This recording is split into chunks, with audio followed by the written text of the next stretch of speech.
I'd like to introduce Jodi Schmidt, who is the Chief Executive Officer of TAFE Queensland, and I'd really like to thank Jodi for her time today and for coming up to give us a presentation. And we've tried to mix up our keynote so that you as the audience get the opportunity to learn about different parts of the sector and also different perspective from different providers as we go through. So Jodi is responsible for the overall leadership of TAFE Queensland, which is an independent statutory body, and ensuring it has developed into a flexible and responsive organisation that works closely with industry and the community to meet the needs of stakeholders in a commercially viable way. Jodi has been part of the vet sector since 2005 and has shown strong commitment to the sector both in Queensland but also nationally, and we run into each other at various national meetings as well. Prior to her current role, she was the Deputy Director General of Training and Employment within the Department of Education and Training and Employment, with overall responsibility for the state's training and employment portfolio, which included directing a $1 billion plus government investment each year. So I'd really like to welcome Jodi to the stage and to give her presentation, which is entitled Embedding Digital and Technological Disruption in the Vet Sector. And it was a joint project between TAFE Queensland and CSIRO. Thank you, Jodi.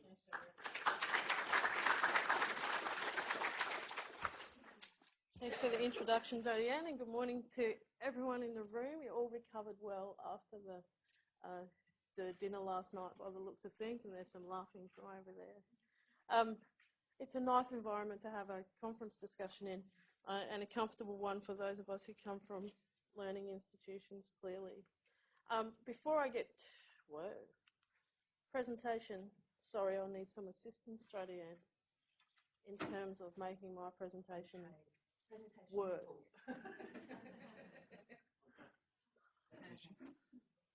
I'm the worst person to ask. Output my presentation? Oh, apologies.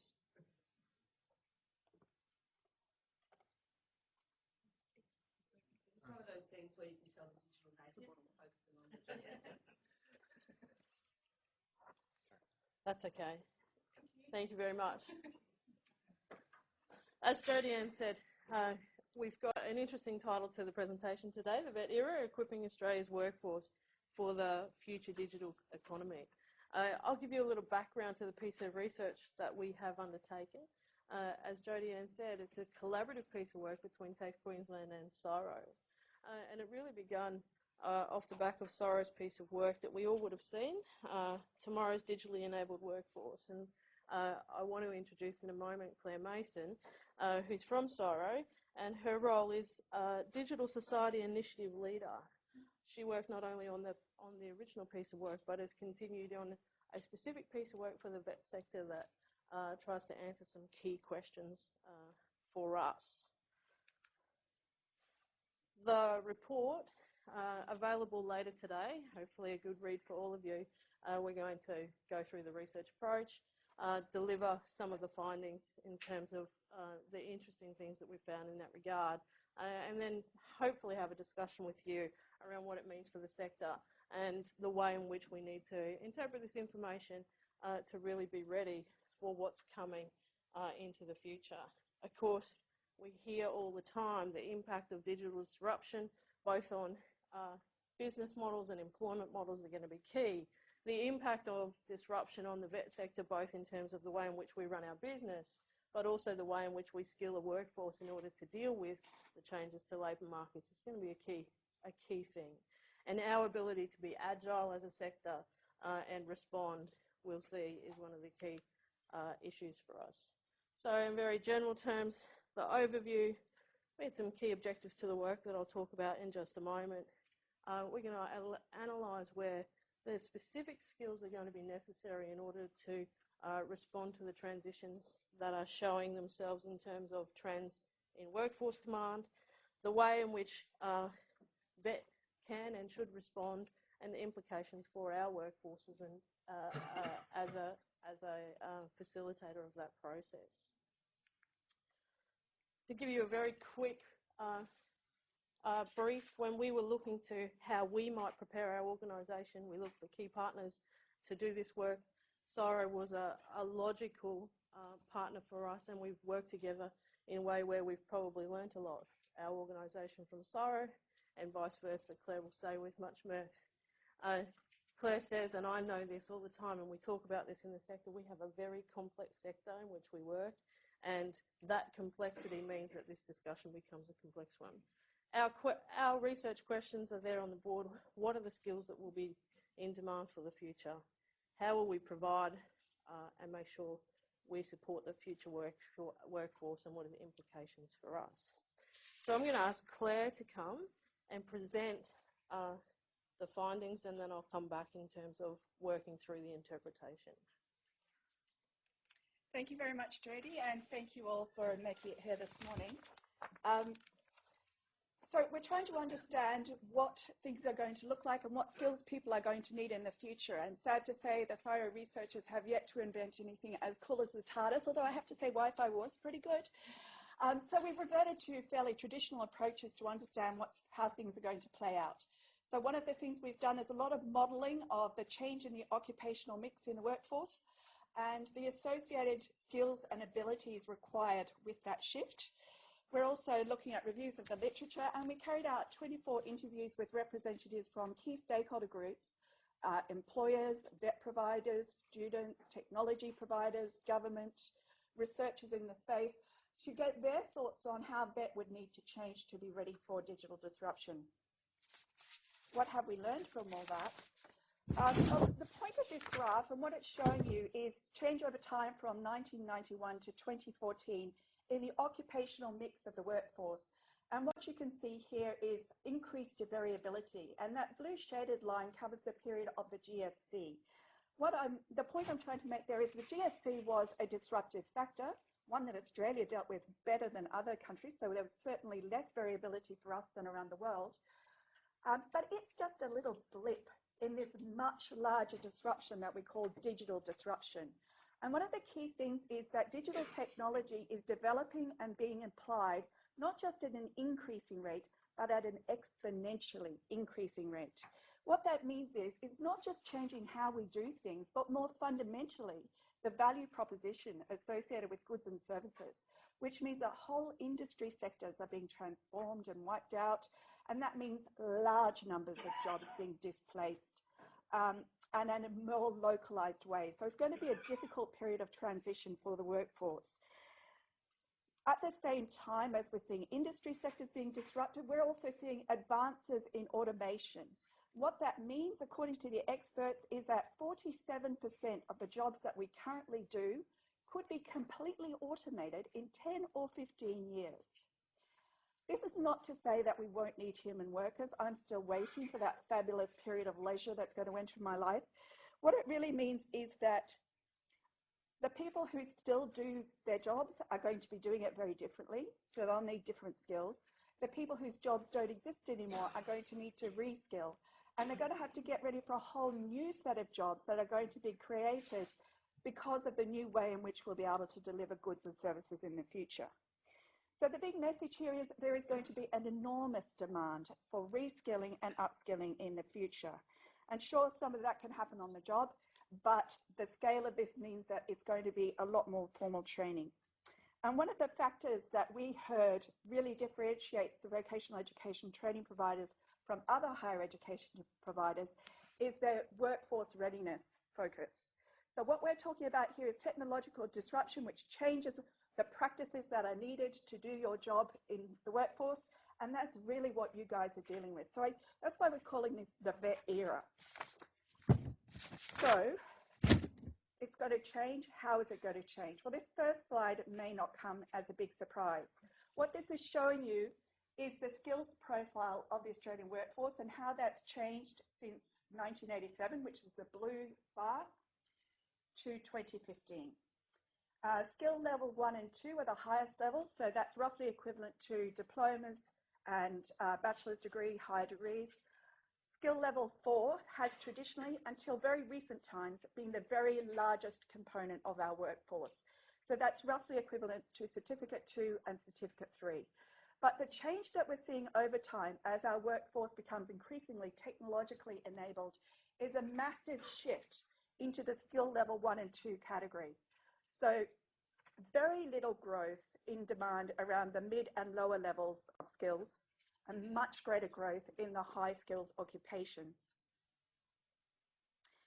And the other thing that we're seeing is that so far, and most immediately, the impacts of automation were seen in the low-skilled jobs. So factory workers, bank tellers, photography developers no longer exist. But as the capacity of digital technology increases around the world, we're also seeing this hollowing out of the mid-level skilled jobs and the mid-skilled, mid-paid jobs. So in the future, things like diagnosis, data analysis will be done by machines. So the message is it's not just low-skilled jobs, it's increasingly mid-skilled jobs that are going to be at risk. But what kind of skills, apart from high levels of skills, are we going to see? And to answer this question, we took the ABS labor force data and we linked it with an American database that was produced by the US Department of Labor, Education and Training. What they did was they carried out a huge survey of human resources managers across industry sectors and basically got them to rate for every occupational category that they looked after what skills and abilities were required in those occupations and how important those skills and abilities were. And we could link those ratings back to 311 of the occupational categories in the Australian Bureau of Statistics data. So now we can look at not just how occupations are changing and growing over time, but also what skills and abilities are becoming more important over time. I guess that's what I'm going to look at next. And for simplicity, we've grouped these skills and abilities into three categories. One is STEM, your science, technology, engineering and maths category. You might have heard a little bit about that. Communication skills and technology skills. And here's what we see. So what you're looking at here is the relative growth in employment and also job vacancies. And despite all the hype about STEM skills, the big growth is in the communications category. And it actually makes sense because if you think about it, I actually joke often that in my old age, I don't want my ingrate children looking after me and doing my meals and cleaning the house. They just won't. I'd be thrilled to have a tireless, ever-patient robot looking after me instead. But I'll still have the strongest relationship and bond with my children. And equally, the future employer is going to value the human worker over the machine worker because of their ability to build relationships, to communicate, and to empathize. And so it's those skills that will be more important in the future. Sorry, I've lost my script.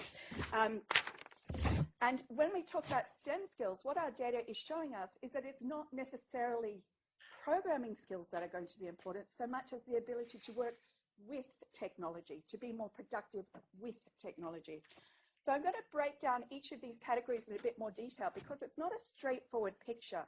It's not just communication skills in general that are becoming more important, but certain types of communication skills. So over time, as we are increasingly using technology, what we are seeing is that the growth in occupations is in areas where a service orientation is required, where negotiation skills are important, and where active listening is important, not so much in writing and coordination. And we see this pattern both in growth in employment and also where the job vacancies are occurring most often. So for STEM skills, bad news for me. The growth is not in science skills. Nobody wants those so much as they want technology design skills. They want people who can use computers. And what we're calling mathematics here, I think it's really about the ability to understand and interpret data in a fairly sophisticated way. And finally, with technical skills, the demand is more in the installation skills space than it is in, say, operations analysis. So, moving on from that, what we've talked about so far is how the demand is changing. What I'd like to look at more briefly is how well placed does the workforce look at the moment to meet this future demand. So this next graph shows you the occupational profile of vet graduates. This is just for the STEM skills, but we actually get a really similar profile when we look at the technical skills as well. So what you're seeing is that most of our vet graduates are going into occupations where STEM skills are considered low in importance, and very few are going into occupations where STEM skills are considered very high in importance. It's exactly the same in the technical skills space. And if you look at my next graph, I think it's my next graph. Yep. This is looking at the communication skills. Here you can see that most people are in occupations where communication skills are moderately important. Now, I said earlier that high-skilled jobs are where we're going to see the growth. So that's a problem. Now, there's some good news in all of this, and then there's some bad news. The good news is this is not a vet sector problem. We went back and had a look at the profile of the Australian workforce overall, and it's remarkably similar. Most of the workforce is in jobs at the moment where STEM skills are low in importance, communication skills moderately important, and technical skills low in importance. So what I think this says is that we are in no way future-proof at the moment, that there is going to be a need for much more skilling of more people over time. And that's also because digital technology doesn't just require higher levels of skills, but it opens us up to much more competition from the overseas workforce. But through digital platforms, it's much easier for overseas workers who are able to access training more easily to compete with our much more expensive labour force.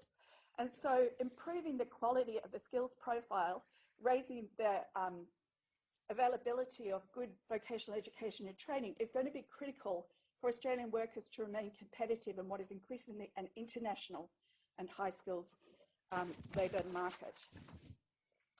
And just to finish up, this slide shows you the age distribution of government-funded vocational education and training students in Queensland.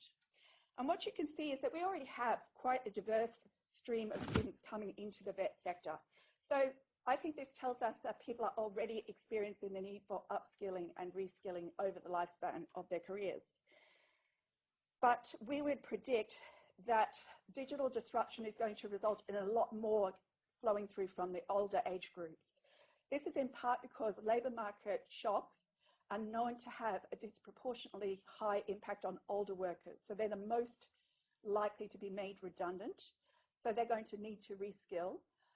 But also because people are living for longer, and most of us, including me, don't have enough money in our superannuation to be able to drop out of the workforce and enjoy a long retirement period. So what this means is that we're going to need to be able to respond to an even more diverse student population, so more diversity in learning styles, great variability in digital literacy. Some of your students will have been using digital technology to learn since their prep years. Others still won't have used computers at all in their work. We'll need that wide range of delivery modes to meet the varying circumstances of students, and probably even new funding models, because the prediction is that the government will not be able to fund all the training that's likely to be required. And that we'll need more modular kind of training offerings in the future, because people can't afford to make all of their investment in training at the outset of their careers if they're just going to have to reskill again every 5 to 10 years. So that's a taster of our research findings. I hope it inspires you to access the report. We'd love to have people looking at it and thinking about it. But the value of research is only to the extent that it informs practice, and Jodie is a much better place to tell you about what this all means for the vet sector going forward. Thank you.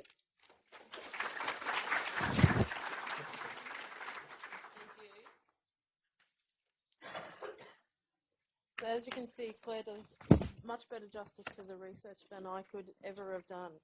I guess it's information that, for those of us who work in the sector, kind of start to say we've heard most of that before, or we're dealing with that increasingly in our day-to-day jobs. And so as we start to figure out how we translate it, it's in the piecing it together and letting it sink in and realising that now is the time that we need to be preparing for the future.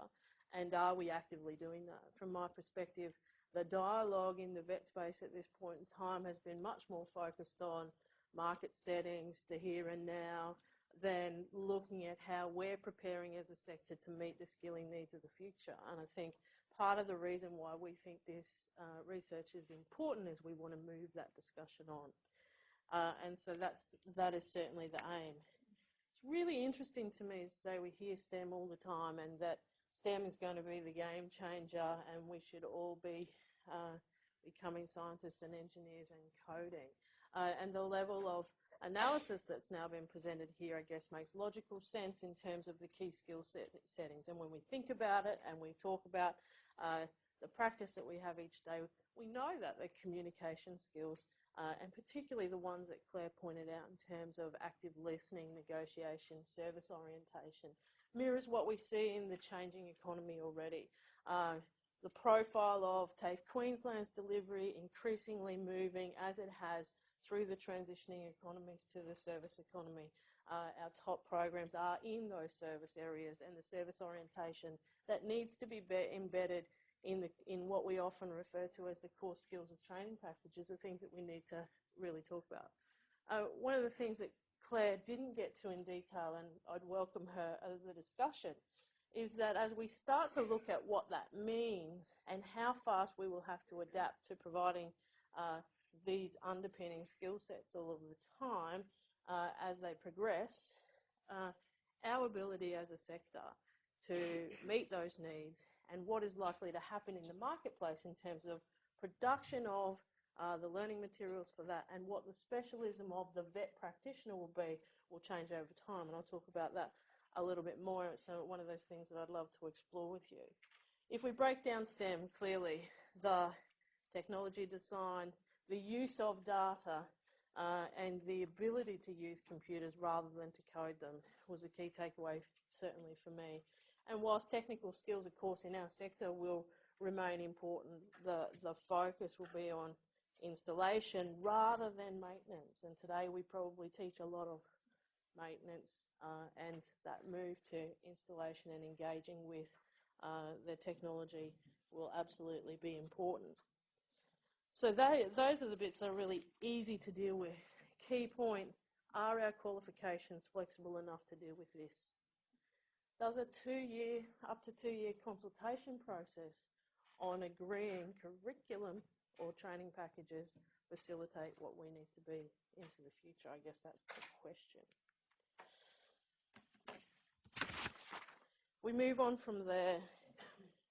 One of the heartening things from the research from my perspective, if you look at the first slide around economic transitions over time, the vet sector has a good track record of facilitating transitions and skilling the workforce over time. I think that that's a positive for our sector. Claire said quite clearly the positive correlation between our ability to provide work-ready graduates says we're in a good position from the vet sector perspective to capitalise that into the future. That's also a positive thing. The challenge, of course, being the need to move from a focus on lower level skills to higher level skills is a translatable thing and not new information to us, but poignant when you start to think about it. Our ability to be responsive and to perhaps provide a portfolio of learning experience for individuals that come together into a qualification that may be conceptualised in a different way to the way that we do it today.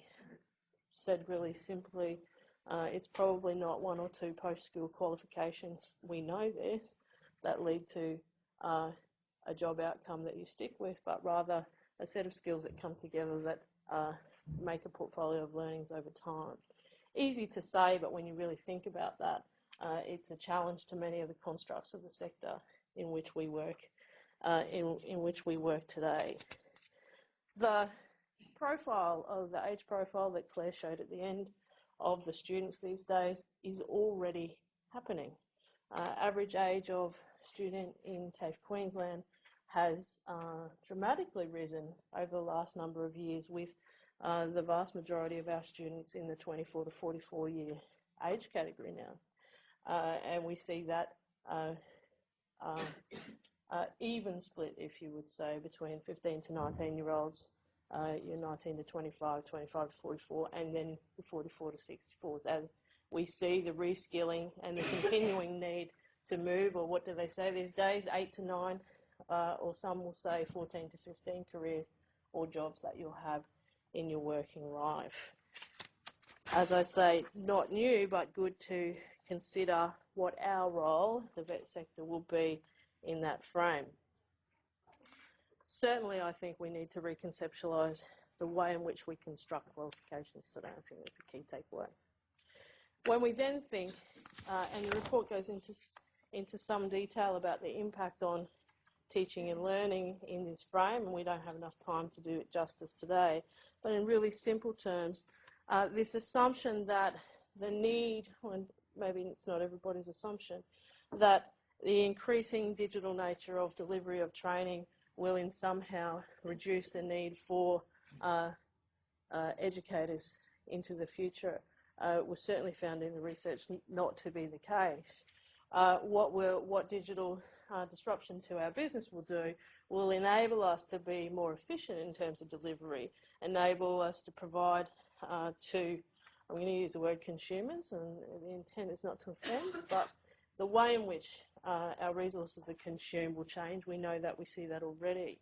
The role of the teacher will be critical in that way, but it will be in terms of mentorship and facilitation of learning, and the real specialism and differentiation will be a need for teachers to have a good understanding of the things that we roll off the tongue all the time, the scholarship of teaching and pedagogies that are effective in imparting true learning, and of course for employers and the development of the workforce, an absolute need to understand the best way to use digital resources or technology to enhance learning. And of course, if I think about how well I'm readying my workforce in that regard, that means for me a greater level of investment in ensuring currency in terms of real currency of technologies that are absolutely important for the future.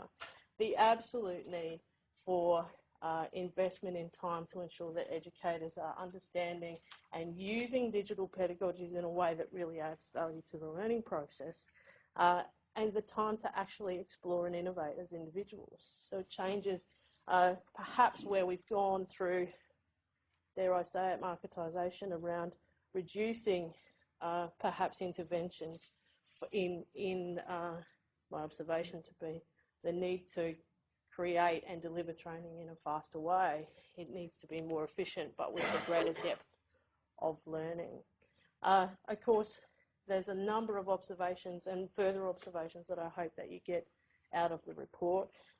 We have but half an hour to try and get you there, and we're just about on time. So the intent was to use the last 10 minutes to have a discussion about any of the things that you saw on the screen today, and Claire will by all means come back and answer any questions that you may have of her in terms of the research specifically. So thank you, and over to you for the interactive part.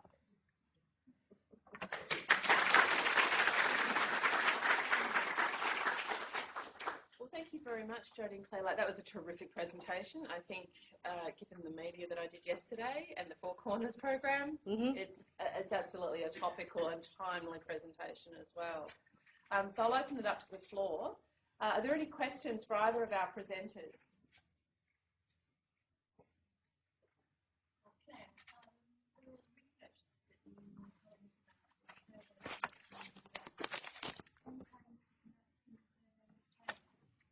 NCVER people.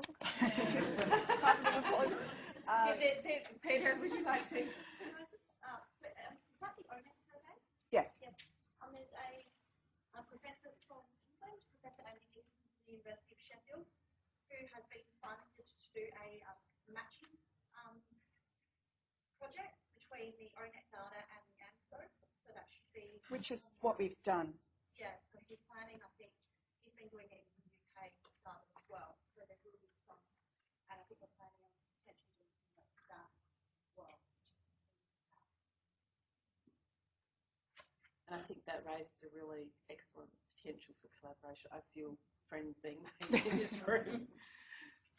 Any other questions? Question, sort of an observation. What you're talking about is sort of this robotics and computerisation. Just the example that I observed in parts of the forest and forest products industry. 10 years ago, operators used to operate machines, and then there was a shift about 15 years ago to computers operating the machines, and the operator would have to know how to operate a computer.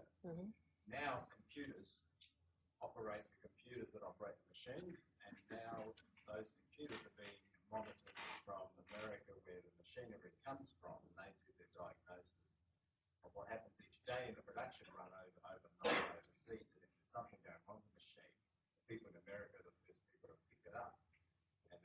on the phone with people in Australia, and then the skill set we need is that installation thing, but it is.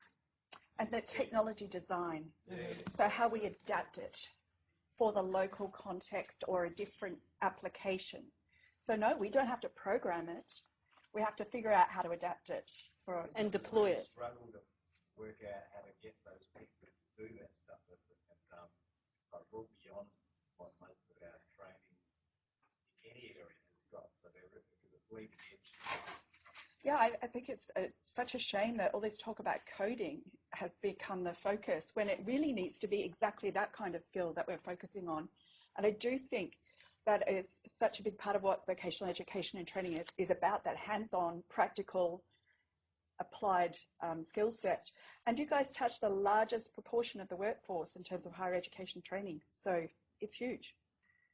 And demand for that is going to grow exponentially, and it's clearly demonstrated in the research. What comes to mind, though, if you look at the workforce profile today, is how quickly adoption will occur, and how you actually meet that on an ongoing basis.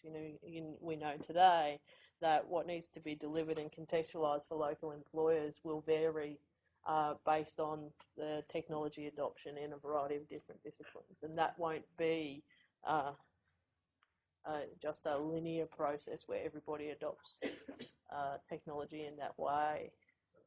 Follow up from that, and exactly on that theme, that's one example of a sawmill, but 50 k's down the road will be another one with no computer technology. Correct. Where there's still operators, so they still need training to run that facility. The modern one doesn't need operators, they need computer technicians. So both need to be trained, so you still got to train the old. Yep.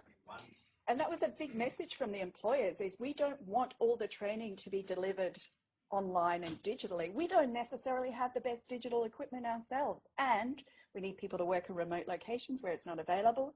We need people to be able to keep getting the job done when something falls over in the systems. So yeah, the ask is getting much more diverse as well as high skill level. And so the suggestion is an underpinning set of core, we would call them core competencies, but that are fairly generic in nature, with the contextualisation through the professionalism of the education sector to provide that at the source or where demand occurs. Which again we know, but is the construct of our current framework doesn't, in many instances, permit. I think you threw out a teaser, which was really our training packages and the like sort of document. Now, fit for purpose and giving our colleagues question there, going from the most innovative end in your industry all the way down to we've got to keep the old systems running and try to meet everything in between. I guess the question is, have training packages had their time, or is there a better way we could be conceptualising the way we do this? Because we've been very qualifications driven rather than necessarily skills driven. I think it's absolutely the time that we have this discussion, but I understand it's a hotly contested issue. That's a joke. But I do think that the research, and what was remarkable to us is that we didn't brainwash CSIRO before they came and did this thing. The research was, can you go and look at this stuff for us? And it was remarkable how it's come back in the way that is the often discussion that we're ready to have. I think absolutely. For me was Jodi kept saying, we know this. But yeah, I mean, people are saying you've got to be more flexible, and you cannot be flexible with something that's so prescribed and that requires a national multi-year consultation process. And so I think a lot of people brought up the New Zealand model, which is define some really core skills and allow flexibility around that. So in answer to your question to you, I absolutely think it's time for us to reimagine what it looks like. I mean, it was interesting because I was involved in running the consultations for the second review of training packages, and I think the confidential part of the report, which I could probably share now, was let's send them to Jenny Craig, but also let's reconceptualise it all, because it's been very much designed around a particular complex, and you've got this industrial-military complex which sits behind the design of it, and that was very, very hard to shift anybody. So I think we really do need a serious discussion. You do, and you've got to balance the idea that qualifications enable mobility, and that's a highly desirable part of our education framework, and that responsiveness and agility is going to be absolutely core to our future. And where do we fit to best meet the needs of the economy and to strengthen it, because we often get some distance between the delivery of vocational education and training and the impact it should be making on meeting the skills needs for the economy. Question over here. Thank you very much for that. I wanted to ask you about the prevalence or the high need for communication skills. It does feed directly into this discussion about capability and core skills. I run a program that's in the human services area, and we currently don't have a communication skill competency in it. We have a communication management, but not skills. It's insane. So we've actually added a capability addition to our program in order to meet it. But if this is such a big sector-wide need, it rather suggests it has to be a core capability throughout every training package. It says it quite clearly in here, and I had a discussion, I think, with Linda last night, that says the sooner we realise that we have to be able to teach and assess soft skills as a key competency in a range of industries, the better, I guess. I have a question for our presenters, more so for Claire, that you said that there's the rise of skills 1 and 2, and there's the diminishing of skills 4. How do we ensure that we still have a high level of engagement with people who might struggle with getting to the skill 1 and 2 level, you know, and we don't have a whole disenfranchised, particularly in our youth? That is such a difficult question. Sorry. That's why it went to you. Yeah, that's right. That's something we're grappling with too. In this digital economy, it's easy to sell a specialised skill, specialised expertise, a resource like a spare room or your car. What do you do if you don't have those things? And we're really concerned about that. One of the models that's being discussed is whether you can have more of a packaging, bundling up of services. So, for example, in aged care, rather than having a physiotherapist and a mental health person and an aged care person all going in, can you create a new kind of role, more of a para service provider, which doesn't require the really professional skills base, but does require empathy and experience and maturity, which is a kind of new role that might fit the need. And also, it's not necessarily the people at the bottom of the rung who are going to struggle most in the near term. It's the mid-level. So, but Jodi, you're absolutely right. You know, we know in the profession the statistics around the level of LLM in the community and in the workforce, and this adds to that significant problem, doesn't it? In terms of the level of foundation skills will include a much greater number of skill sets that add to what is expected as a base level of an employee, I guess.